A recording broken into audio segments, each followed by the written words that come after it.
શું મનસુખ વસાવાએ ચેતર વસાવાથી ડરી અને ચૂંટણી નહીં લડવાની જાહેરાત કરી છે? આવું અમે નથી કહી રહ્યા, પરંતુ આ વાત પોતે ચેતર વસાવાએ કરી છે. શું છે સમગ્ર મામલો, એની વિગતે ચર્ચા કરીશું. નમસ્કાર, હું છું ઉજ્જવલ અને આપ જોઈ રહ્યા છો નિર્ભય ન્યૂઝ. સ્થાનિક સ્વરાજ્યની ચૂંટણીને લઈને જો ખરાખરીનો કોઈ જગ્યાએ જંગ જામ્યો હોય તો એ નર્મદા, ભરૂચ અને તેના આજુબાજુનો આદિવાસી વિસ્તાર.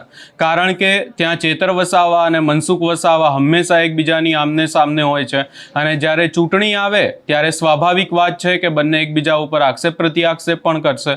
પરંતુ આ તમામ ચર્ચાઓની વચ્ચે મનસુખ વસાવાના બે નિવેદન સામે આવ્યા હતા કે જ્યાં પાર્ટી ક્યાંક ને ક્યાંક ઉમેદવારોના જે નિયમો રાખવામાં આવ્યા એને લઈને પણ ચર્ચાઓ થઈ. અને બીજી વાત થઈ કે મનસુખ વસાવાએ એવું કહ્યું હતું કે તેઓ હવે આગામી સમયમાં યુવાનોને તક આપવી જોઈએ, એટલે તેઓ ચૂંટણી નહીં લડે. આ તમામ બાબતોને લઈને પણ ચેતર વસાવાએ નિવેદન આપ્યું છે. સૌપ્રથમ ચેતર વસાવાએ શું કહ્યું એ સાંભળી લઈએ.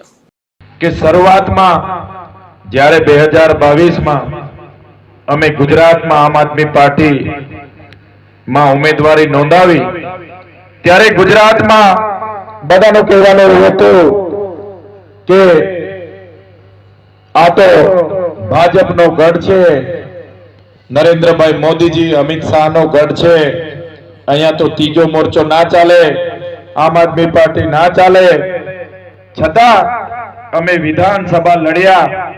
આજે ગુજરાતમાં આમ આદમી પાર્ટી એટલી મજબૂત છે, મને કહેતા ગર્વ થાય છે કે આજે જે મંચસ્થ ઉમેદવારો બેઠા છે એ જ પ્રકારના સામાન્ય પરિવારમાંથી લોકસેવાના ધ્યેયથી જોડાયેલા 6000 જેટલા ઉમેદવારો ગુજરાતમાં આમ આદમી પાર્ટીએ ઉતારેલા છે. આજે ગુજરાતમાં થોડું વોલ્યુમ કરી દેજો ભાઈ, અવાજ કરી દો, થોડો ગળો દબાય છે. ભાજપ વાળા તો ગળું આપણો અવાજ દબાવે છે, પણ માયક વાળા ના દબાવો. તમે ચાલુ કરો, ખુલ્લું કરો. બરાબર છે ને? ભાજપ વાળા તો અમારો અવાજ ના નીકળે, વિધાનસભામાં અમે ના બોલીએ, અમે લોકોનો અવાજ રજૂઆત ના કરી, એના માટે અમને દબાવે છે. પણ માયક વાળા તમે ના દબાવતા, તમે જરા વોલ્યુમ ખોલી દો. તો કહેવાનો મતલબ કે આમ આદમી પાર્ટી એક એવી પાર્ટી છે, એમાં કોઈ ધારાસભ્ય હોય તો ધારાસભ્યના જ ભાઈને ટિકિટ મળે, કોઈ સાંસદ હોય તો સાંસદની દીકરીને ટિકિટ મળે, એમના ભાઈને ટિકિટ મળે. એ આમ આદમી પાર્ટીમાં નથી. આમ આદમી પાર્ટીમાં તમે જોઈ લો, જે લોકો કામ કરવા માંગે છે, લોકોની વચ્ચે રહેવા માંગે છે, એવા સતીશભાઈ, હિરેનભાઈ, પ્રતાપભાઈ, રેખાબેન, રમેશભાઈ, નીરુબેન જેવા લોકોને આમ આદમી પાર્ટીએ ટિકિટ આપી છે. ત્યારે હું તમને અપીલ કરવા માટે આવ્યો છું, આ ઉમેદવારો ભલે સામાન્ય છે પણ એમનામાં એક જોમ છે, જુસ્સો છે અને તમારી સેવા કરવા માંગે છે. ત્યારે આ 10 દિવસ આ ઉમેદવારોની સાથે રહીને એમને જીતાડવા માટે તમારે પણ તન, મન, ધનથી સમય આપીને એમને જીતાડવાના પ્રયાસ આપણે બધા કરવા પડશે. એક બાજુ 30 વર્ષથી શાસન જેમનું છે એ ભારતીય જનતા પાર્ટીના લોકો ચૂંટણી છે એટલે કે કાવા દાવા બધું જ કરવાના છે. એમની પાસે સરકારમાં રહીને એટલા પૈસા છે કે તમને મત માટે એક ઘરે ઘરે પણ રાતે આવશે, 2 મત માટે 1000 રૂપિયા પણ આપશે, 4 મત માટે 2000 પણ આપશે. જેના ઘરમાં 10,000 મત હશે, 10 મત હશે, એને 10,000-5,000 પણ આપશે. પણ પછી એ કહેશે કે તમારા મત અમે પૈસાથી ખરીદ્યા છે, પછી અમે જીત્યા છે. ત્યારે અમારી પાસે પૈસા નથી, પણ અમારી પાસે ઈમાનદારી છે, કામ કરવાની અમારી પાસે નિષ્ઠા છે. ત્યારે હું તમને ચોક્કસ ખાતરી આપું છું, આપણા ઉમેદવારો માટે તમે મહેનત કરીને જીતી લાવશો. 5 વર્ષ સુધીમાં તમે રાતે પણ એમને યાદ કરશો કે અમારું પોલીસ સ્ટેશનનું કામ છે, દવાખાનાનું કામ છે, જીબીનું કામ છે, ફોરેસ્ટનું કામ છે. અમારા લોકો તમારી વચ્ચે રાતે 12 વાગે પણ આવીને ઉભા હશે, એ તમને હું ખાતરી આપું. આજે અમે જ્યારે સરકાર સામે તમામ લોકો માટે લડીએ છીએ, આગળ નિરંજનભાઈએ કીધું કે ખેડૂતો જ્યારે એમને અતિવૃષ્ટિનો સમય હતો, સરકાર દ્વિધામાં હતી કે સહાય આપીએ કે કેમ, ત્યારે પણ સૌપ્રથમ આપણા તરફથી આખા ગુજરાતમાં આવેદનો આપવામાં આવ્યા, ખેડૂતોની મુલાકાતો લેવામાં આવી અને સરકારને મજબૂરન પછી સહાય જાહેર કરવામાં આવી. એક પ્રકારે જે એપીએમસીઓમાં કરતા કાંડ થતા હતા, ખેડૂત પોતાનો પાક લઈને જાય, આ સરકાર ધારતી તો બધું કરતી, કેમ કે સરકારને ખબર છે કે આ વિસ્તારના લોકોએ નર્મદા ડેમમાં જ્યારે નર્મદા પરિયોજના સરદાર સરોવર પરિયોજના બનતી હતી એ સમયે પોતાના ગામડાને ગામડા દેશ અને પ્રદેશના વિકાસ થાય એ હેતુથી પોતાના ગામડા ત્યાંથી ખાલી કર્યા છે, પોતાની મામૂલી જમીન આપી છે અને આજે એ નવી વસાહતો વાળાને જે સરકારોએ વાયદો કર્યો, કોંગ્રેસની હોય કે ભાજપની હોય, એક પણ વાયદો આજે પૂરો નથી કર્યો. હું એ વસાહતોમાં જ્યારે મુલાકાતે જાઉં છું ત્યારે મને દુઃખ થાય છે કે જે આદિવાસી સમાજે પોતાનું ગામ ત્યાંથી વિસ્થાપિત કર્યું, પોતાના કુટુંબ સાથે છિન્નભિન્ન થઈ ગયા, પોતાનો સમાજ, પોતાની પ્રકૃતિ, પોતાની સંસ્કૃતિ સાથે છિન્નભિન્ન થઈ ગયા અને આજે એમને વળતર નથી આ સરકાર આપી શકી. ત્યારે તમે જોયું હશે નર્મદા વસાહતો વાળાને વળતર મળે, કેવડિયા વાળાને ન્યાય મળે અને ત્યાં રોજગાર મળે, તમામ બાબતોમાં જો કોઈ લડતી હોય તો એ આમ આદમી પાર્ટી સડકથી લઈને સદન સુધી તમારા માટે લડે છે. સાથીઓ, આમ આદમી પાર્ટી એક એવી પાર્ટી છે જે તમારામાંથી ઉમેદવારો નક્કી કરીને ટિકિટ આપે છે. આમ આદમી પાર્ટીમાં સાંસદ હોય એના જ દીકરીને ટિકિટ મળે, ધારાસભ્યો એના જ દીકરાને ટિકિટ મળે, એ ચૂંટણી લડે એવું આમ આદમી પાર્ટીમાં નથી. આમ આદમી પાર્ટી એ આમ લોકોની પાર્ટી છે, આપણા લોકોની પાર્ટી છે અને આમ આદમી પાર્ટીના ઉમેદવારો પણ આપણે નક્કી કરીએ છીએ, જનતા નક્કી કરે છે. આમ આદમી પાર્ટી ચૈતર વસાવા, અરવિંદ કેજરીવાલ, ઈસુદાન ગઢવી કે ગોપાલ ઇટાલિયાની પાર્ટી નથી.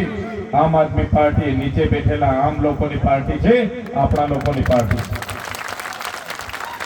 ત્યારે આ ઉમેદવારોને કઈ રીતના જીતાડવું એ આજેથી આપણે બધાએ મહેનતમાં લાગી જવું પડશે, કેમ કે ભારતીય જનતા પાર્ટી યંત્ર તંત્ર સર્વત્ર લગાડશે. એમની પાસે પોલીસ છે, એમની પાસે બધું જ તંત્ર છે, બધું જ પ્રકારનું લગાડશે, ડરાવવાનું કામ કરશે, સામધામ દંડભેદ નીતિ અપનાવશે. આજે પણ તમે જોઈ લો, ગુજરાતમાં આમ આદમી પાર્ટીએ 6000 જેટલા ઉમેદવારો રાખ્યા છે અને મજબૂતાઈથી લડી રહી છે. એનાથી ડરીને આ ભાજપની સરકાર પોલીસનો દુરુપયોગ કરીને આપણા ઉમેદવારો પર ખોટી એફઆઈઆર કરવાનું કામ કરી રહી છે, ખોટી રીતે હેરાન કરવાનું કામ કરી રહી છે. કઈ રીતના ફોર્મ ખેંચાવી લેવું, ફોર્મ કઈ રીતના રદ કરાવવું, એના પણ પ્રયાસો થઈ રહેલા છે. ત્યારે જે હેરાન કરનારા ભાજપના નેતાઓ હોય કે પોલીસના અધિકારીઓ હોય એ પણ સાંભળી લે કે 2027માં આ તો અમારી સેમીફાઇનલ છે, આ તો હજુ ટ્રેલર છે, આજે તો હજુ અમારી સેમીફાઇનલ છે, અમારું ટ્રેલર છે. 2027માં પૂરું પિક્ચર આવશે અને ગુજરાતમાં આમ આદમી પાર્ટીની સરકાર બનશે. સાથે લોકો જાગૃત થશે, એક થશે તો એ લોકો શિક્ષણ માંગશે, રોજગાર માંગશે, એમની જમીનો માંગશે, જંગલ જમીનો માંગશે. ત્યારે આપણે શું કરીશું? એમને દબાવો, ડરાવો એમ કરીને ચૈતર વસાવાને બે આટા હમણાં પણ જેલમાં નાખ્યા. તમે જોયું છે રાજપીપળાની જેલમાં મારા ધર્મપત્ની, મારી બહેનો, એમના જમાયો, અમે 93 દિવસ સુધી અમને જેલમાં રાખવામાં આવ્યા. હમણાં પણ સામાન્ય બાબતમાં પોલીસ અમને પકડી ગઈ.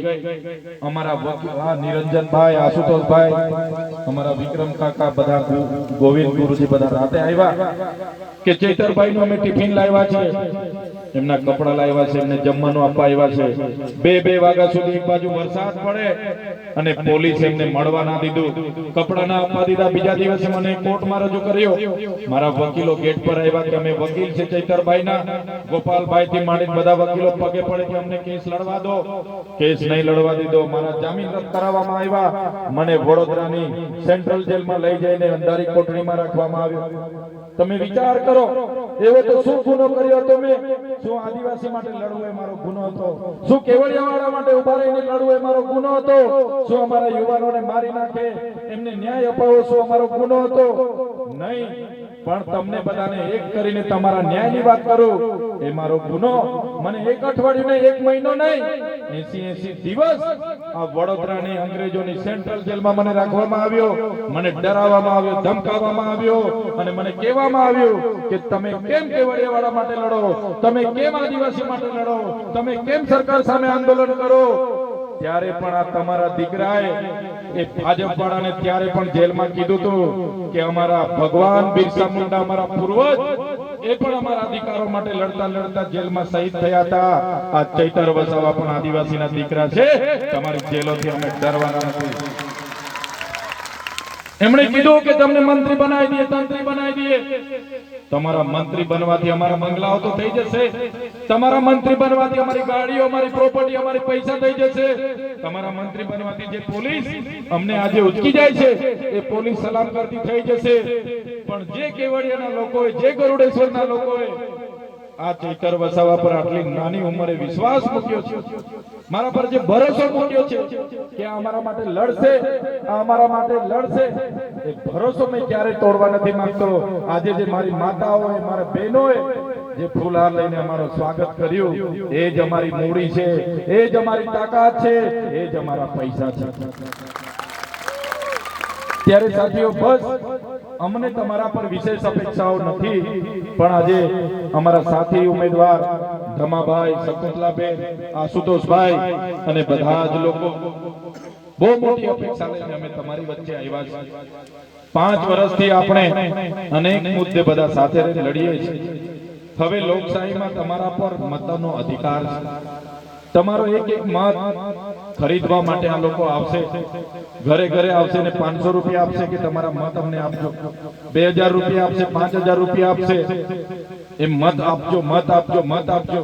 અમારી પાસે એટલા પૈસા નથી, પણ હું તમને ગેરંટી આપું છું, તમે જો અમારા ઉમેદવારોને ચૂંટીને લાવશો, 5 વર્ષ દરમિયાન તમારે રાતે 12 વાગે પણ કામ પડશે, 12 વાગે આવીને ઉભા થઈ જશે એવા લોકો તમારી વચ્ચે છે. કાલે ગામમાં કોઈ નહીં, દુઃખનો પ્રસંગ હશે, સુખનો પ્રસંગ હશે કે કોઈને ત્યાં મયત થઈ હશે, તો પણ આપણા ધમાભાઈ, આપણા વર્ષાબેન, આપણા આશુતોષભાઈ આવીને કહેશે ચિંતા ના કરતા. આપણા પિન્ટુભાઈ આવીને કહેશે કે હું ઉભો છું, હું બેઠો છું, કઈ ઘટે તો કહેજો.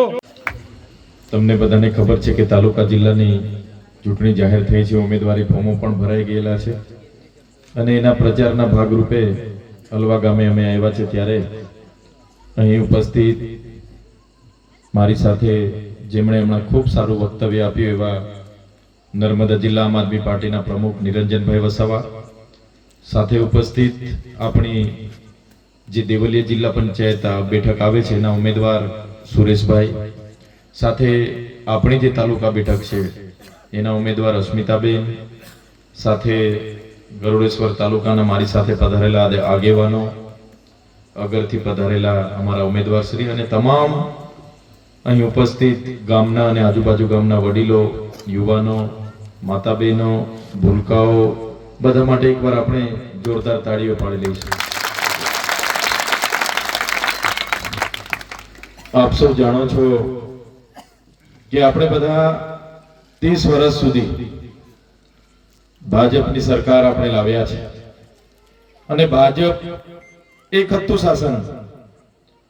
તમને પણ ખબર છે કે તાલુકા જિલ્લા પંચાયત થી લઈને ગુજરાત અને દેશમાં પણ છેલ્લા 12 વર્ષથી ભારતીય જનતા પાર્ટીનું શાસન છે. અમે જ્યારે પહેલી વાર 2022માં વિધાનસભા જ્યારે લડતા હતા ગુજરાતમાં, હું પણ ડેડિયાપાડાથી ધારાસભ્ય ઉમેદવારી કરી, ત્યારે ગુજરાતના લોકો, ભાજપના, કોંગ્રેસના લોકો બધા ભેગા થઈને એવું કહે કે આમ આદમી પાર્ટી કઈ રીતના ચાલશે. આ ગુજરાત તો ભાજપનું ગઢ છે, અહીં તો નરેન્દ્રભાઈ મોદી અને અમિત શાહનું ગઢ છે. આમ આદમી પાર્ટી નહીં ચાલે. આમ આદમી પાર્ટીમાં મોટા નેતા નથી, નાના નાના કાર્યકરો છે, નાના નાના નેતા છે. પણ આજે તમે જોઈ લો, ગુજરાતમાં 6000 જેટલા ઉમેદવારો આમ આદમી પાર્ટી ઉભા રાખ્યા છે અને ગુજરાતમાં જો કોઈની ટક્કર હોય તો ભાજપ સામે આમ આદમી પાર્ટીની ટક્કર છે.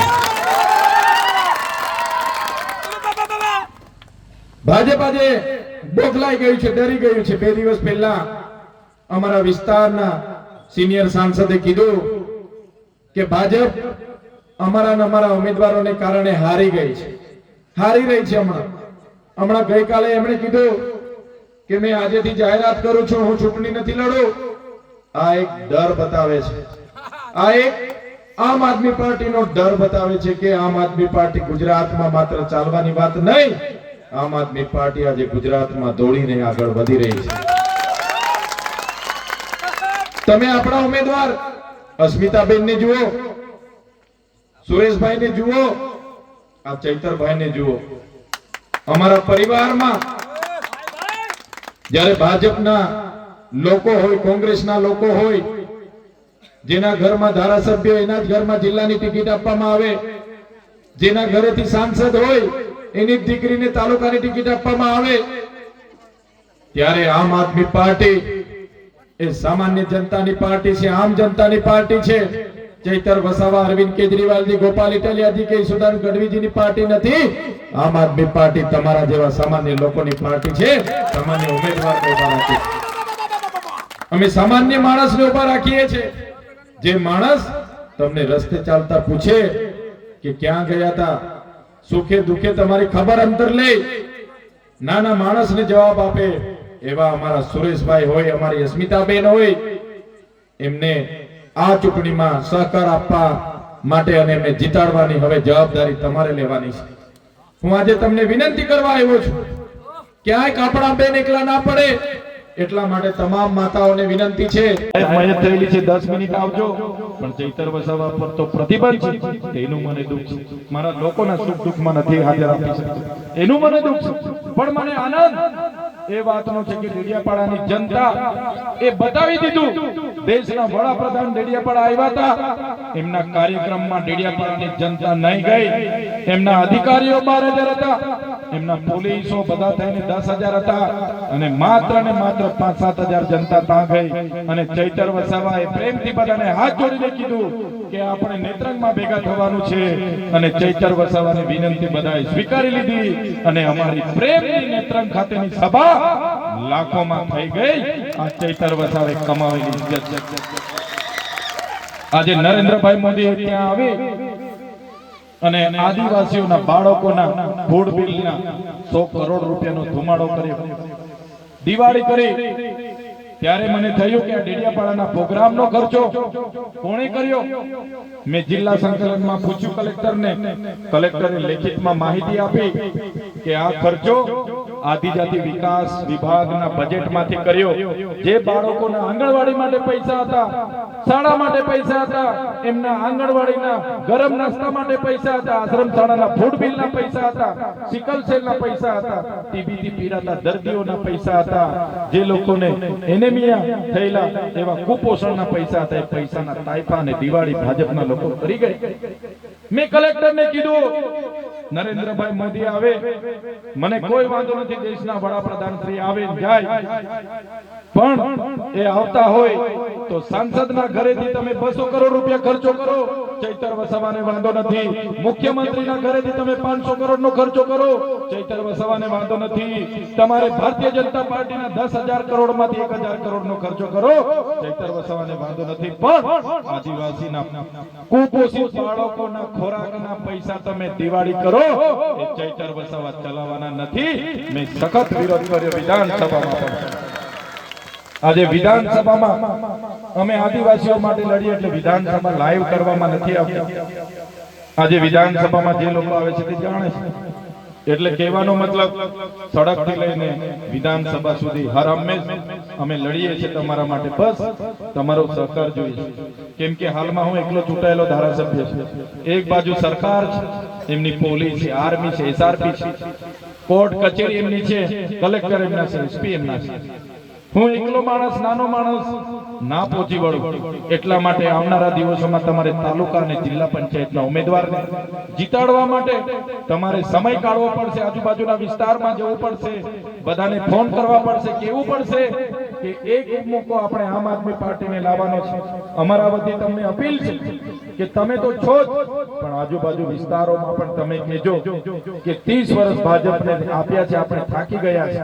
આજે ગેસના બાટલા નથી મળી રહ્યા, આજે રોજગારી નથી મળી રહી, શાળામાં શિક્ષકો નથી, શિક્ષણ નથી, દવાખાનામાં ડોક્ટર નથી, સાધનો નથી. ત્યારે હવે એકવાર આમ આદમી પાર્ટીને જીતાડવાનું કામ તમે કરો એવી વિનંતી કરવા માટે આવ્યો છું. વધારે વાત હું નથી કરતો.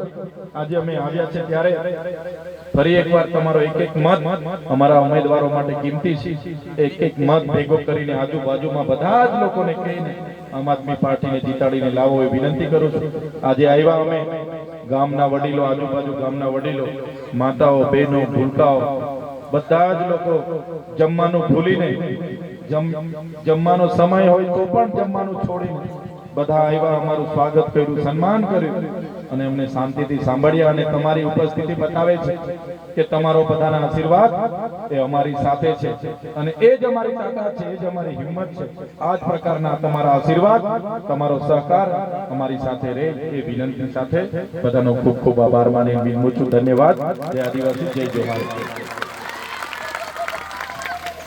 અહીંયા માત્ર વાત ચેતર વસાવા કે મનસુખ વસાવાની નથી, પરંતુ વાત અહીંયા છે સ્થાનિક સ્વરાજ્યની ચૂંટણીમાં આમ આદમી પાર્ટી ઉપર આવશે કે પછી ભાજપનો જે આટલા વર્ષનું સંગઠન છે અને ખાસ કરી અને મનસુખ વસાવાએ જે મજબૂત સંગઠન બનાવ્યું છે એ ઉપર આવશે. વાત અહીંયા મહેશ વસાવાની અમે એટલા માટે નથી કરી રહ્યા કારણ કે સ્થાનિક સ્વરાજ્યની ચૂંટણી આવી છે. કોંગ્રેસમાં મહેશ વસાવા મોટા ઉપાડે જોડાઈ ગયા હતા, ચેતર વસાવા ઉપર આકરા પ્રહારો પણ કર્યા.